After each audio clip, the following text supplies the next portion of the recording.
Hello students, welcome to my online class.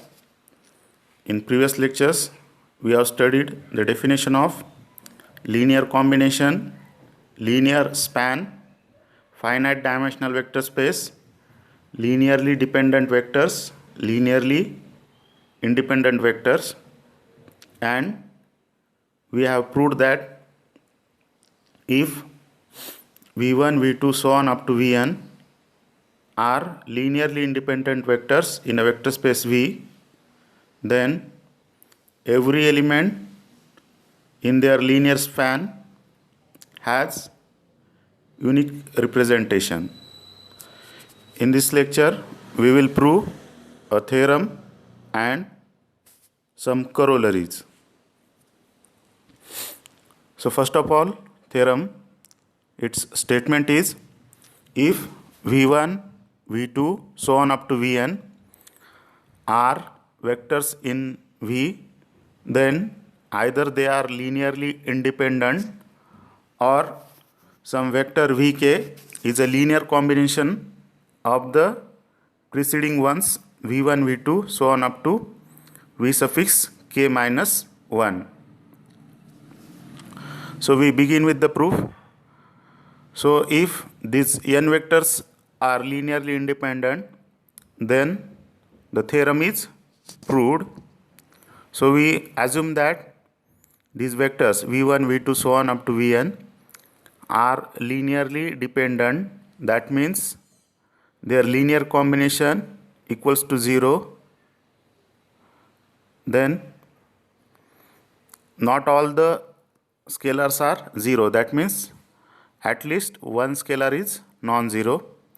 So we let k be the largest integer for which the scalar lambda k is not equals to 0.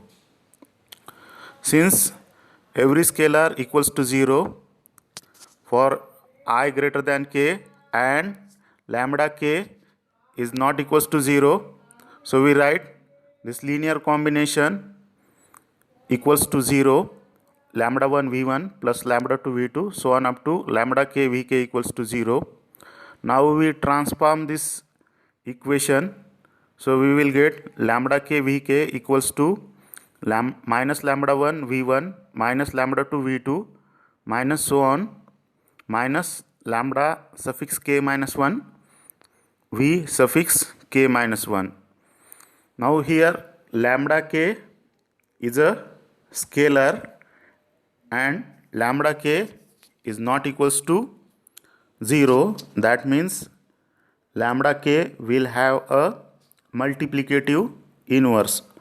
So we multiply this equation on both hand sides by inverse of lambda k. So on LHS we will get Vk and on RHS we will get minus lambda k raised to minus 1 and in bracket lambda 1 v1 plus lambda 2 v2 plus so on plus lambda suffix k minus 1 v suffix k minus 1.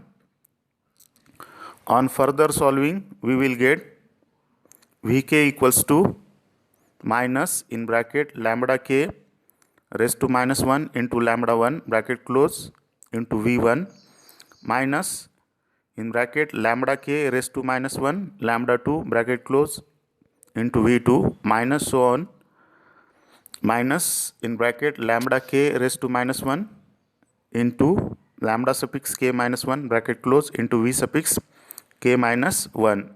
Here we have used the 8th property of definition of vector space, which states that if alpha and beta are scalars, v is a vector, then alpha into in bracket beta into v bracket close equals to in bracket alpha into beta bracket close into v. So from this equation we conclude that vk is a linear combination of v1, v2, so on up to v suffix k minus 1. So here our theorem is proved.